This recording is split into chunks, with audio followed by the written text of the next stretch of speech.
Escancarada a cada esquina, a desigualdade social é uma das grandes questões enfrentadas pela população brasileira e um dos grandes desafios do governo Lula. Para se ter uma noção, a fortuna de Vic Safra, a pessoa mais rica do país, equivale ao patrimônio de metade da população mais pobre do Brasil. Mesmo com o desemprego em queda recorde e o aumento real do salário mínimo, 8 milhões de brasileiros não estão empregados e 67 milhões sobrevivem com até R$ 637 por mês, isso de acordo com o IBGE. Com o avanço da pejotização, da digitalização e da automação no mercado de trabalho, os brasileiros estão sendo cada vez mais empurrados para empregos informais, como de entregadores e motoristas de aplicativos, que se tornam empresários de si mesmos e acabam perdendo seus direitos trabalhistas.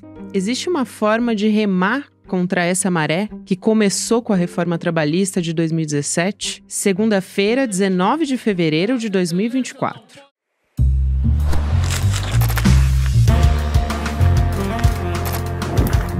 Sou a Gabriela Varela, esse é o podcast e aqui mais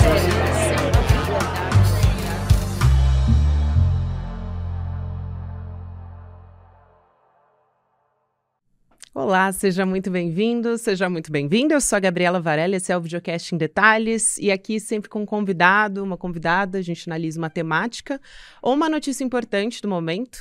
Hoje eu vou chamar um convidado muito especial pra gente, que tá aqui, vocês já conhecem, que é o economista André Roncalha, que vai aparecer mais vezes aqui no Em Detalhes, né, Roncalha? Obrigada por aceitar nosso convite, querido. Com certeza, Gabi, é um prazer estar aqui com você. Mais ou menos a cada 15 dias, Roncalha vai aparecer aqui para conversar com a gente. Roncalha, que também é professor da Unifesp, é nosso comentarista, colunista da Folha. E é justamente, Roncalha, esse é o primeiro assunto que eu queria tratar aqui. Você fez uma coluna muito importante a respeito de como os salários...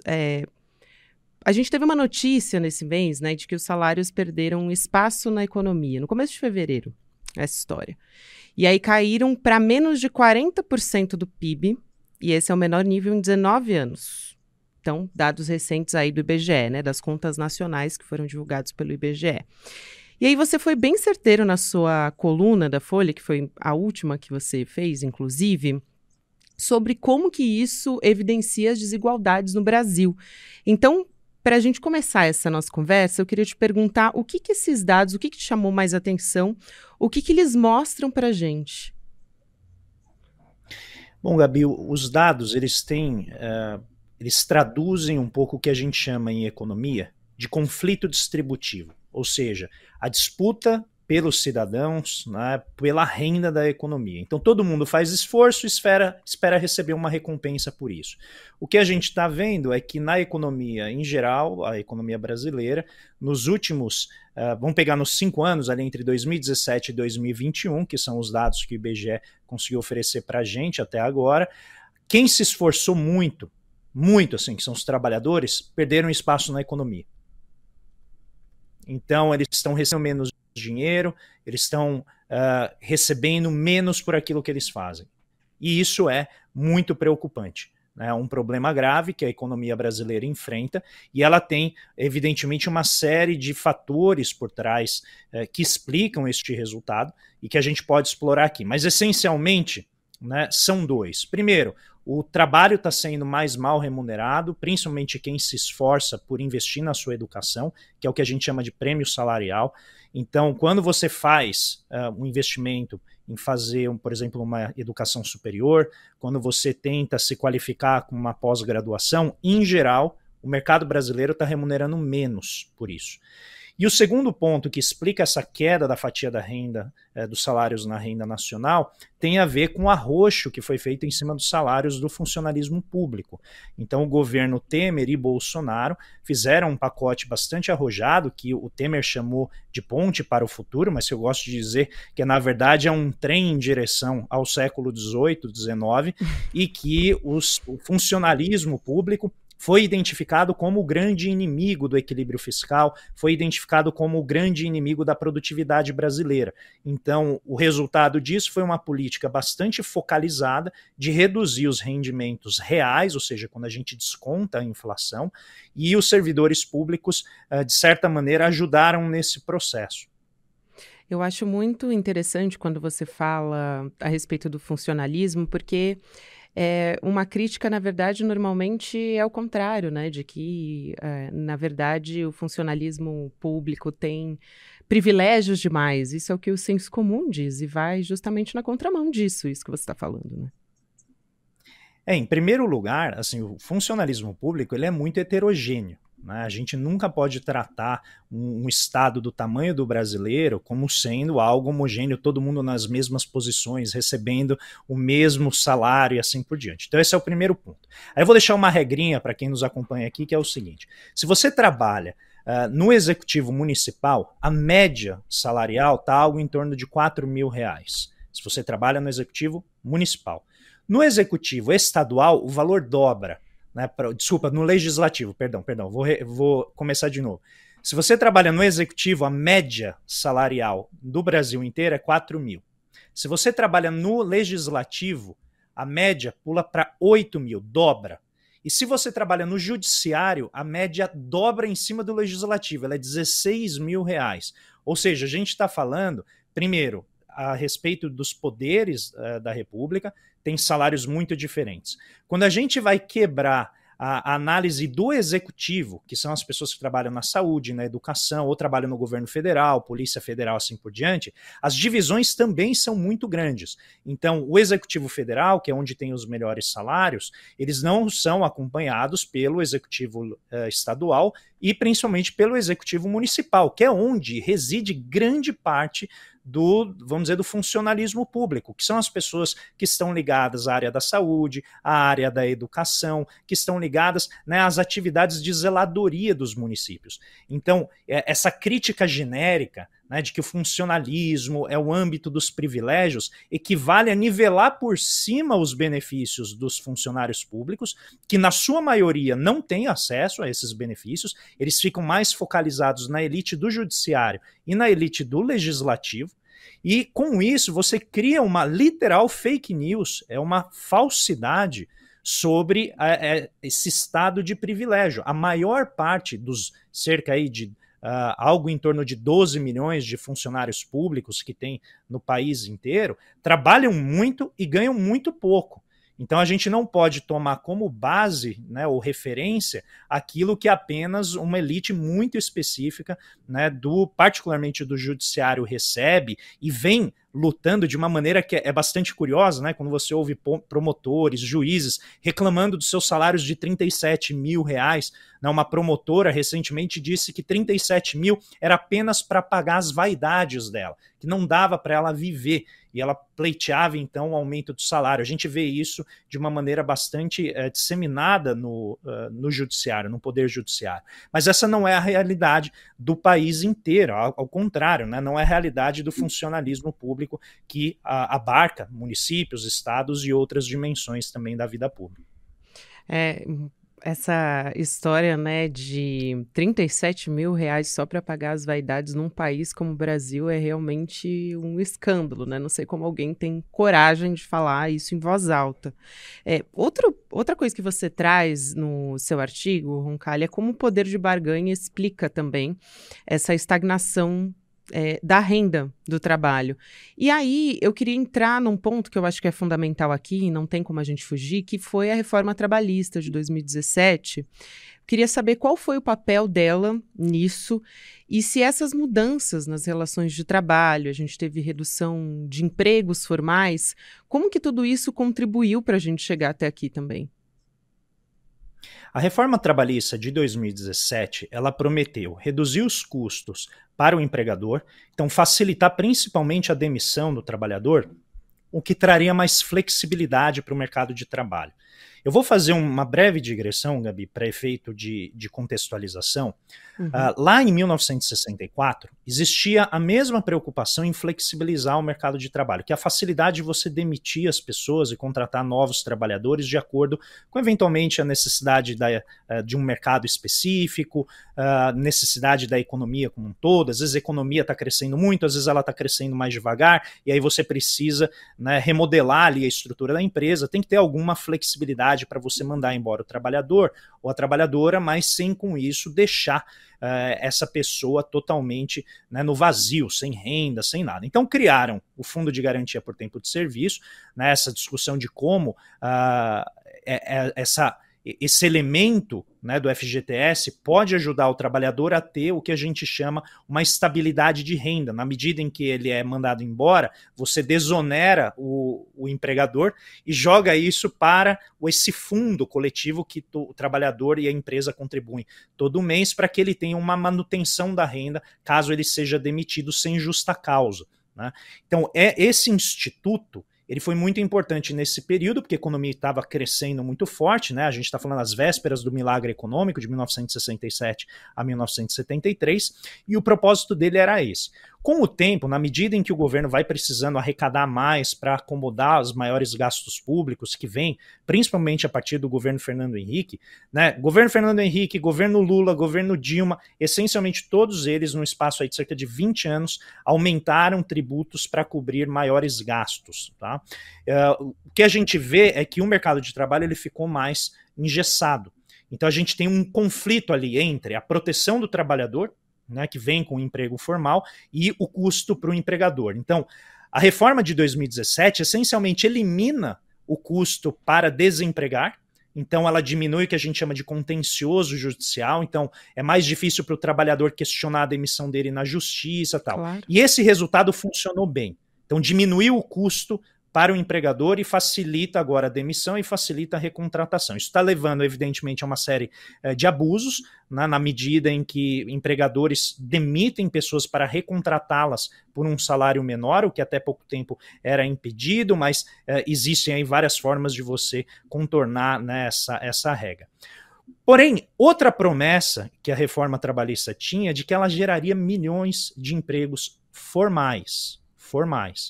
Então esse era, vamos dizer, a parte que a gente chama da cenoura, né? Sempre em política pública você tem uma parte da cenoura, que é para incentivar o coelhinho a correr mais rápido, e daí a parte do porrete, que é o que a gente chama da disciplina, né? De fazer o coelhinho andar ali na direção desejada. Então essa parte da cenoura, ela funcionou muito bem para o empregador, só que ele não entregou mais empregos, tá? A economia estagnou, não tivemos crescimento econômico entre 2017 e 2022 de maneira muito robusta, exceção 2022, que foi um crescimento de 3%, mas em geral a economia estagnou. Os empregos não avançaram a contento e o resultado foi que não apenas você precarizou o trabalho, porque foram tirados vários direitos dos trabalhadores, a gente teve a uberização de vários setores, né, dentre eles os trabalhadores de aplicativo, que hoje já somam mais de 1,5 milhão de trabalhadores, e a gente teve também uma série de evoluções que, na verdade, pegaram um aspecto que foi criado, curiosamente, pelo Partido dos Trabalhadores durante o governo Lula,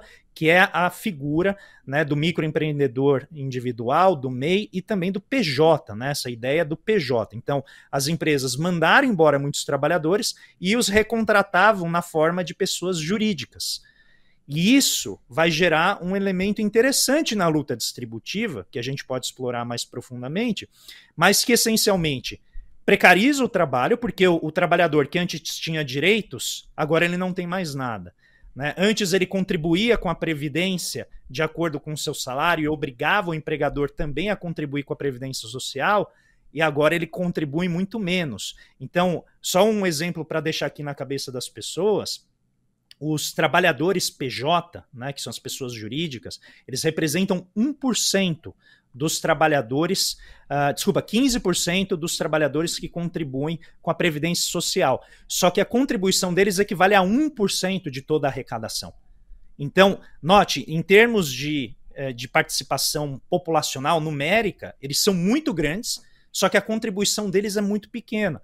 Então isso pode até no futuro levar a problemas associados ao equilíbrio previdenciário, porque exatamente esse 1,5 milhão, né, na verdade esses milhões, né, de pessoas jurídicas estão contribuindo pouco com a previdência social. E essa é um outro problema que em alguns anos a gente vai voltar a analisar e tentar ver, muito possivelmente vai ter outra luta sobre reforma previdenciária. Ainda tem isso, que é um problema que a gente pode ter a médio e longo prazo. Então, para a gente resumir essa história, né? A reforma trabalhista aumentou a precarização das relações de trabalho, a informalidade, porque a gente vê como se o empregador, né, na verdade o contrário, como se o funcionário tivesse condições de negociar com o patrão, né, com o empregador. Isso na vida não existe. Aliás, se alguém conseguir aqui, comenta no chat, porque vai ser um caso extraordinário, porque realmente essa promessa de geração de empregos, flexibilização, nada disso se concretizou, né, Roncalha? Muito pelo contrário, as pessoas trabalham muito mais, porque elas precisam fazer cada vez mais bicos para conseguir, né, chegar no sustento delas. Mas a gente teve uma sinalização do governo Lula, quando começou em 2023 e até em meados de 2023, de querer reverter a reforma trabalhista. Chegou a se falar sobre isso, inclusive gerou um certo pânico, né? Porque ele queria fazer essa mudança. Eu te pergunto se a gente conseguiria, de fato, reverter esse cenário. Eu acho muito difícil avançar nessa agenda porque o governo tem muitas outras prioridades e eu não consigo ver agora, né, nesse momento, no atual contexto político, ânimo e nem receptividade na Câmara dos Deputados para poder avançar nisso. O Senado é um pouco mais aberto, mas também é representado ali, representa fortemente interesses patronais para os quais eu acho que há zero interesse em avançar nisso. O governo poderia fazer um esforço, mas eu acho que a própria leitura do governo é que esse seria um esforço desperdiçado, né? Há outras medidas na visão do governo mais importantes, como a tributação da renda, né, que seria a segunda fase da reforma tributária, e a terceira fase, que tem a ver agora com essa questão da folha de pagamento, na tributação da folha de pagamento, que toca, né, nessa questão que a gente está analisando. Mas eu quero voltar ao ponto que você levantou da informalidade, porque ele é muito importante. Tem dois pontos aqui que a reforma trabalhista fez. O primeiro delas é facilitar o caminho para a precarização e a informalidade. Então, praticamente em todos os setores, a gente vê um aumento muito grande do trabalho informal. Então, trabalho formal no Brasil, dos mais ou menos, para simplificar os números, 100 milhões de trabalhadores que a gente tem, 37, 38 estão na economia formal. Tá? E o restante está na economia informal, então mais da metade do nosso mercado de trabalho é um mercado de trabalho informal. Cerca de 60 milhões de pessoas, Gabi, não estão na força de trabalho, para você ter uma ideia. Tá? Elas atuam numa economia meio de subsistência, misturado com a economia de cuidados, né, que não é remunerada, que é o cuidado do lar, cuidar das crianças, tal, mas existe aí cerca de 66 milhões de pessoas que elas estão fora da força de trabalho. Isso é mais ou menos a média realmente em outros países. Tá? Agora, o que é curioso, né, um pouquinho nesse mapeamento, esses 37 milhões de trabalhadores formais, que é um recorde histórico que a gente tem em termos de números de trabalhadores com empregos formais, eles tiveram uma redefinição do que é trabalho formal com a reforma trabalhista. Então eu vou recapitular. Aumentou muito o número de empregos informais, só que aquilo que a gente chama de emprego formal também teve uma deterioração na qualidade da sua definição, na qualidade do que significa ter um emprego formal. Parece quase então, um ao efeito redefinir cascata, as estatísticas. Exatamente, porque você tem além de ter o efeito cascata, existe um problema que a lei define o que é trabalho formal. Então, se você piora a qualidade do emprego formal, ainda que ele seja formal e ele tenha alguns direitos com relação ao trabalho informal, vamos dizer assim, um trabalho que ele tem a sua qualidade deteriorada, ou seja, são direitos desidratados. E acho que isso é importante ficar claro, porque muitas vezes a direita e a extrema-direita colocam, né, isso como os governos Temer e Bolsonaro como tendo mudado a cara do mercado de trabalho, e na minha visão mudou mesmo, mas mudou para pior, não mudou para melhor. Porque como você falou, hoje os trabalhadores têm que muitas vezes trabalhar, além do trabalho formal, ter bicos, ter trabalhos que são o que a gente chama de contratos intermitentes para reforçar a renda. As pessoas estão mais tempo pensando no trabalho, existem mecanismos associados à economia digital, que controlam de maneira mais estreita o esforço do trabalhador e remunera de acordo com isso, o que reduz o que a gente chama da base fixa da remuneração e aumenta a variável, né, que tenta de alguma maneira medir esforço. Isso existe em vários setores associados à hotelaria, associados à venda, né, comércio como um todo, na área financeira, né, a gente não está falando dos donos dos bancos, né, mas os bancários, quem trabalha no sistema financeiro está sempre ali sufocado por metas cada vez mais irreais, sem mencionar os trabalhadores de aplicativo. Esses, por definição, são premidos, né, por esse mecanismo de vigilância do trabalho. Então, o trabalhador está trabalhando mais, ele tem menos direitos, ganha menos e, com isso, também tem menos espaço de lazer. Ele tem menos folga, porque ele está cada vez mais conectado de uma maneira contínua ao trabalho. Então, tudo isso, né, não é captado pelas estatísticas, né? É coisa que a gente tem que olhar ali por debaixo dos números e entender a condição de vida dos trabalhadores brasileiros. Isso não é um traço exclusivo do Brasil, mas certamente o fato de os trabalhadores terem menos poder de barganha, porque tem menos cobertura sindical aqui no Brasil, existe uma desorganização grande entre os trabalhadores, isso torna evidentemente mais difícil de a gente elevar a fatia dos salários na renda. Isso que você fala é fundamental de quando a gente está falando, por exemplo, de precarização, a gente não olha nas minúcias o que isso quer dizer, mas lá na ponta isso vai gerar uma série de problemas, inclusive para o próprio Estado, né, Roncalha? Porque você tem pessoas mais cansadas, você tem burnout, você tem pessoas que não dormem, enfim, você acaba sobrecarregando o sistema de saúde, e por aí vai, né? Uma série de problemas que a gente vai encontrando nesse meio do caminho. E, bom, me parece algo grave o suficiente quando aparece como uma proposta, como uma sinalização do governo Lula. Me parece que é uma preocupação, mas como você disse, a economia tem outras preocupações urgentes, mais imediatas, né? Como, por exemplo, essa segunda fase da reforma tributária. No que daria futuramente para a gente modificar, pensando aqui em possibilidades reais, né, não do governo Lula, talvez, mas para além disso, e do ponto de vista da governabilidade, é isso que você disse, né? O Centrão empataria completamente essa jogada e me parece quase impossível de existir essa negociação. Então, em quanto tempo que a gente poderia voltar a discutir essa questão? Porque tende a se deteriorar ainda mais, né? Bom, Gabi, existem vários mecanismos alternativos que o governo pode fazer para fortalecer a organização dos trabalhadores.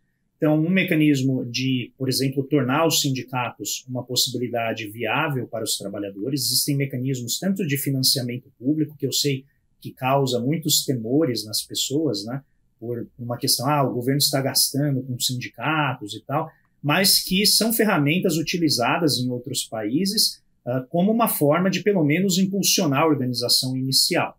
De longe, eu acho que essa deve ser a fonte única de financiamento dos sindicatos. Não vamos nos esquecer que existem também organizações patronais, né, e a aglutinação dos trabalhadores nessas organizações é fundamental. E eu acho que é preciso superar também muito dos preconceitos que existem com os sindicatos, porque, vamos dizer, os patrões, eles sempre se organizaram. Eles se organizaram, Gabi, a tal ponto de que isso se encontra na Riqueza das Nações, do Adam Smith, escrito em 1776, em que ele falava, né, de como os patrões se organizavam para cobrar preços mais elevados na economia e pagar menos salários para os trabalhadores. E os trabalhadores não tinham, evidentemente, a mesma facilidade. Então, eu acho que esse aspecto é importantíssimo. Ele está em dia com a história, porque o Joe Biden, nos Estados Unidos, foi eleito com a plataforma de fortalecer os sindicatos. Acho que esse é o primeiro movimento. O segundo movimento tem a ver com o próprio Ministério da Previdência, que vem atuando de uma maneira, né, sob a liderança do Carlos Lupe, que eu acho que tem um papel importante de defender não apenas os aposentados, mas também tudo aquilo que a gente entende por ótica do trabalho, que tem a ver com esse cuidado com os trabalhadores, a questão do consignado, né, que é o crédito que cai direto na conta dos aposentados, e também existe um processo importante aqui de defesa dos direitos que vem pelo que a gente chama de salário social. Esse salário social está associado ao quê? a prestação de serviços públicos pelo Estado, como saúde, educação, qualificação, treinamento profissional, tudo isso, né, junto com a questão do transporte para os trabalhadores, questão de moradia, que reforçam o salário que o mercado paga. Então, note que um problema, aqui conectando tudo, é que quando a gente usa esse preconceito com relação ao funcionalismo público, usa o preconceito com relação aos sindicatos, essencialmente o que a gente está fazendo é enfraquecer o poder de barganha, né, exatamente dos trabalhadores, por um motivo muito simples. Tanto o salário real, né, esse salário social que a gente chama, que vem na forma de serviços públicos, quanto o próprio funcionalismo público, eles afetam o mundo do trabalho. Como? O funcionalismo público, quando a gente tem um setor público aquecido, que ele está contratando bastante gente, ele eleva o salário e força o setor privado a ter que aumentar os salários para poder atrair trabalhadores quando a economia estiver perto do pleno emprego. Porque senão o trabalhador vai prestar concurso, vai entrar no Estado, para ele é muito melhor do que ficar ganhando um salário de miséria no setor privado. O problema é que no Brasil o setor privado ele é bem resistente, ele não aumenta os salários. Então, o que a gente faz? A gente critica o Estado porque ele faz concurso e contrata, e aí, eventualmente, chega no poder figuras como o Temer e o Bolsonaro, que vão fazer o quê? Em vez de estimular a economia a aumentar os salários no setor privado, tentam deprimir os salários do funcionalismo público para desovar esses trabalhadores, né, ou não atrair os trabalhadores do setor privado. Isso ajuda o setor privado a reduzir salário. Então, todo esse debate ele acaba ocultando um problema central, que é o quê? No Brasil, o setor privado paga pouco. Não é o setor público que paga muito, é o setor privado que paga pouco. E este resultado, eu acho que ele pode ser atacado por diversas frentes. Esses que eu coloquei de fortalecimento dos trabalhadores, mas também do ponto de vista da política pública e também do ponto de vista do desenvolvimento econômico que vem, né, por essas medidas de política industrial e de promoção do desenvolvimento econômico. Com isso, a gente reequilibra o jogo. Não vai resolver, não é algo que vai mudar do dia para a noite, porque aqui existe uma questão de estrutura econômica muito mais profunda. A gente é muito viciado em produzir petróleo, produzir minério de ferro, soja. A gente não produz coisas caras, a gente não produz coisas sofisticadas para exportar para o resto do mundo. Então, obviamente, a estrutura de empregos acaba sendo pior, né? A gente joga muita gente no setor de serviços de baixa qualificação, muito embora essas pessoas até tenham alta qualificação. E aí, talvez a parte mais cruel desse processo, Gabi. Imagina, né, uma pessoa que vai lá, é a primeira pessoa da família dela a entrar na faculdade, luta, tem que passar 4, 5 anos ali no transporte coletivo difícil, passando por todas as aventuras, né, e dramas que quem usa o transporte coletivo vive diariamente nos grandes centros urbanos, e aí na hora que ela vai pegar um emprego, o emprego pede ensino médio para ela. Então todo o esforço que ela fez, a economia não consegue usar, porque exatamente não tem empregos de qualidade. Então todos esses elementos, né, valorizar o funcionalismo público, valorizar a organização trabalhista e criar empregos de qualidade são elementos que o governo pode atuar e, de certa maneira, vem atuando para tentar reequilibrar o jogo entre lucros e salários, entre capital e trabalho. Excelente, Roncalli. Até me lembrei, claro, a gente está falando aqui de fortalecer os trabalhadores, né, e o movimento de trabalhadores.